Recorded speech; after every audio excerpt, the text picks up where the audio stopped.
Welcome to another episode of the Electric Bison. The simple tools of miners back in 1864 here in Helena are a pan, a rocker with water running through it, shovel of course, and hats to keep the sun off their skin. By 50 years later, that technology for mining had changed greatly. And the men that are in the picture at the Speculator Mine by 1917 were using carbide lamps. They were down underground 3,700 feet. They were dropping heavy cable insulated with oil-soaked paraffin to carry electricity on copper wire down to the lower levels. Ironically, to make a more safe mine, to keep the fans running that move the air down one mine shaft, the Granite Mountain, and up another, the Speculator.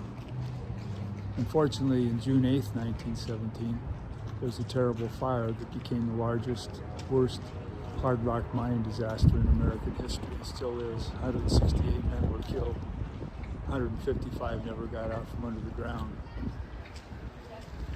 I bring this up because now we're facing a different kind of change in every industry. It's big change, and it's going to happen fast. And none of us can really tell what it is going to be exactly for each way of life, each set of skills, each kind of business. But this artificial intelligence, though I'm not too excited about all the hype around it, clearly is going to make changes happen quickly. And no one knows which industries will be affected first.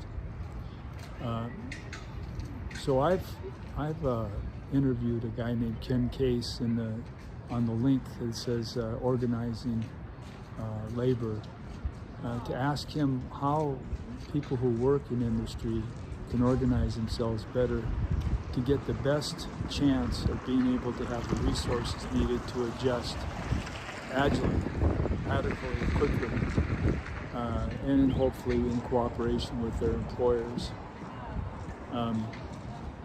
And I hope that you can find the time to listen to what Ken has to say.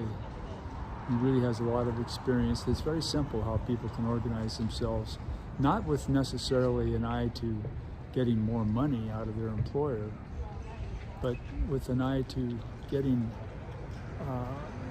proper training to go to the next step after artificial intelligence hits their industry. After the Granite Mountain Speculator Mine happened, there was a terrible labor unrest in Butte because people were upset about the unsafe working conditions. But I think what we're going to be seeing now in industry is just people being left on their own, unable to respond because of a lack of resources. So please take the time to look at this video under the link, and maybe it'll give you some ideas on what you can do next in your industry. Thanks.